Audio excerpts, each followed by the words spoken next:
En el Tropezón y en el bar de Amadeo, Fernando me comentaba que poco a poco la artesanía iba siendo devorada por la industria al por mayor y el consumismo. Algo que a él le afectaba muy relativamente, pues trabajo no le faltaba. Y frío tampoco.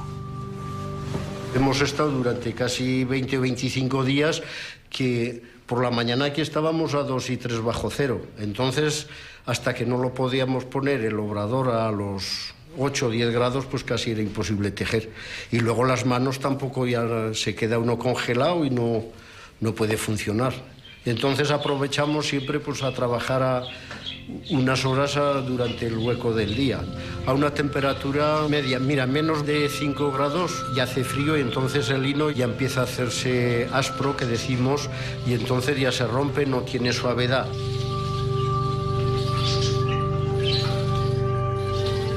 Los telares convertían al taller de Fernando Puig en una especie de museo vivo, pues todos estaban listos para funcionar. Mientras le observaba en el urdidor, me di cuenta de que la electricidad solo servía para las bombillas, pues la estancia la calentaba con una estufa de leña, tal como lo haría el primero de la saga, el abuelo Eusebio. El abuelo Eusebio era ciego por cataratas y le enseñó al nieto. Yo siempre lo oía nombrar a mi abuelo y a mi padre, hoy el abuelo Eusebio, que en realidad fue el fundador de esto sobre 1860. Y de allá para aquí siempre ha pasado ya a mi abuelo, luego fueron ya mi padre, y ya últimamente yo con mi abuelo pues prácticamente aprendí y trabajé con él aún 6 o 7 años.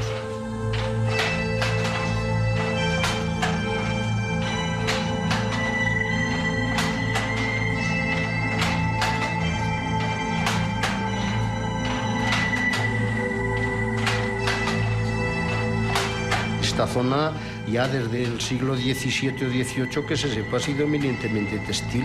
En tiempos pues había a lo mejor 14 o 15 obradores textiles trabajando, porque cada pueblo tiene sus tintes, otros sitios tenían los batanes, en otros sitios tenían las hilaturas. Pero todos esos oficios relacionados con la artesanía textil estaban desapareciendo. Por un lado, ya quedan muy pocos o casi ninguno hiladores. Luego nosotros también teníamos, ya después de tejidas las mantas, son los batanes, que ya aquí ya no queda ninguno en la zona. Y lo último era la carda, que falleció ya, el último que llevaba lo de la carda, y eso ya se acaba. Ahí ya es irrepetible. Antes de marchar, acaricié con el dorso de los dedos las colchas de lino y las mantas de lana. Su tacto quedó en mi memoria de forma parecida a como lo hacen los olores de la niñez.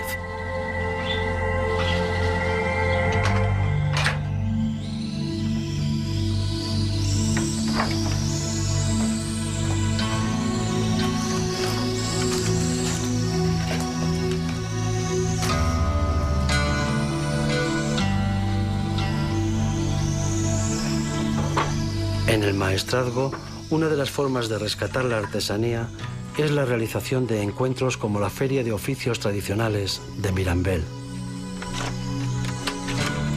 En ella se muestra el trabajo de artesanos como Miguel Milian, que hace cañizo, utilizado antiguamente para la construcción de paredes y tejados. Se sujetaba sobre vigas de madera, se cubría con barro y luego se colocaban las tejas.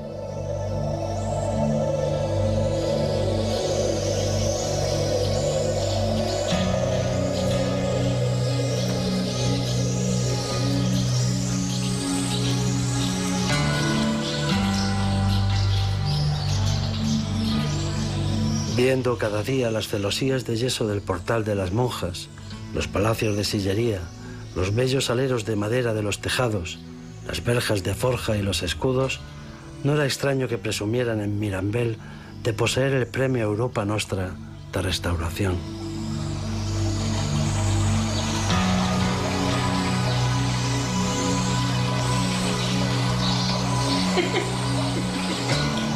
Y no era para menos, pues el pueblo poseía uno de los patrimonios arquitectónicos más impresionantes de todo el maestrazgo que lo convirtieron en el escenario elegido por el escritor Pío Baroja en su novela La venta de Mirambel.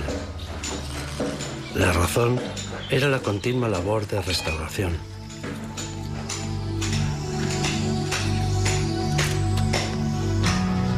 Caminando por sus calles, encontré trabajando al cantero Jesús Marín, quien me decía que le gustaba que las cosas se hiciesen como antes.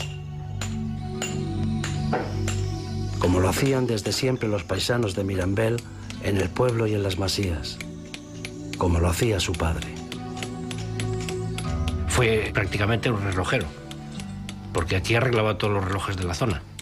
Él le iba todo eso. Igual en mecánica, que en lo que se ponga él a desarmar una cosa y volverla a montar y funcionar. O sea, que es que... Y la piedra pues también la manejaba. O sea, se hacían algunas obras en la masía donde estaban y también picaba las esquinas como lo hago yo ahora.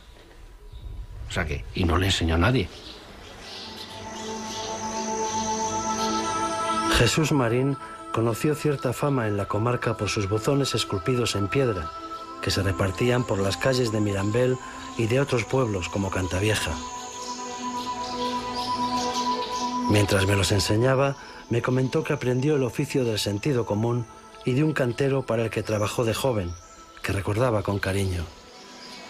Vino un cantero, alto, fuerte, le gustaba el vino, por cierto, y cuando le daba un golpe a una piedra, se partía bien. Y dice, esto se llama un golpe de cantero borracho, me decía. Sí, es algo que lo recuerdo bien.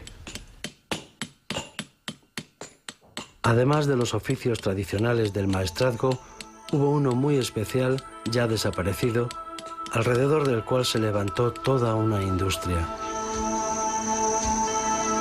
Se trataba de unos sombreros fabricados con añinos o pelo de conejo que dieron trabajo a más de 20 familias de Tronchón.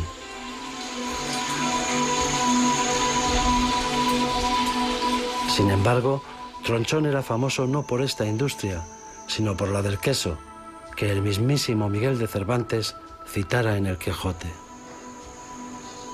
Yo soy nacido en una masía de aquí al lado y pues desde pequeñito con mi abuela y luego con mi madre y luego con todos hemos estado haciendo queso siempre. Por eso se nos ocurrió un poco lo que es la idea de montar la quesería esta. Pero vamos, todas las masías, toda la gente que tenía ovejas o cabras hacía queso. Como entonces no había neveras ni había nada, la forma de conservarlo era tú hacías el queso y lo ponías en aceite.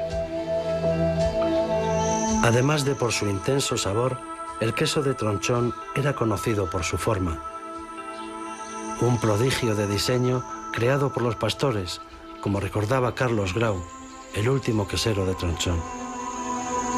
Cada pastor cogía un tronco de árbol y lo cortaba y le daba la característica que cada pastor quería. O sea, el formato era el mismo, pero luego cada pastor en estos adornos lo adornaba a su manera. Uno le ponía el nombre, otro le ponía... Era muy típico poner cruces, la gente era muy beata y empezaban a poner cruces. Algunos ponían las cruces de los templarios, a lo mejor las ponían y no sabían por qué, pero ponían las cruces de los templarios. Otro ponían el nombre de la masía, otro ponían... Pero lo que se refiere al nombre Tronchón es la forma, y creo que viene de este pueblo. De hecho, así lo cita Cervantes en el Quijote. Una de las mayores paradojas del maestrazgo turolense es la producida por la combinación de un paisaje de una belleza excepcional con unas comunicaciones deficientes. Lo que era bueno para la cámara del viajero era malo para el productor de la zona, que veía dificultada la distribución de sus productos.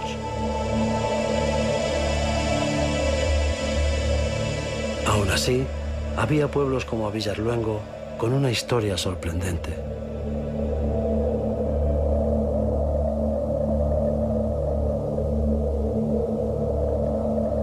En el curso del río Guadalope, a unos 7 kilómetros de Villarluengo, tras pasar las dependencias de una piscifactoría, se encuentra el Hostal La Trucha.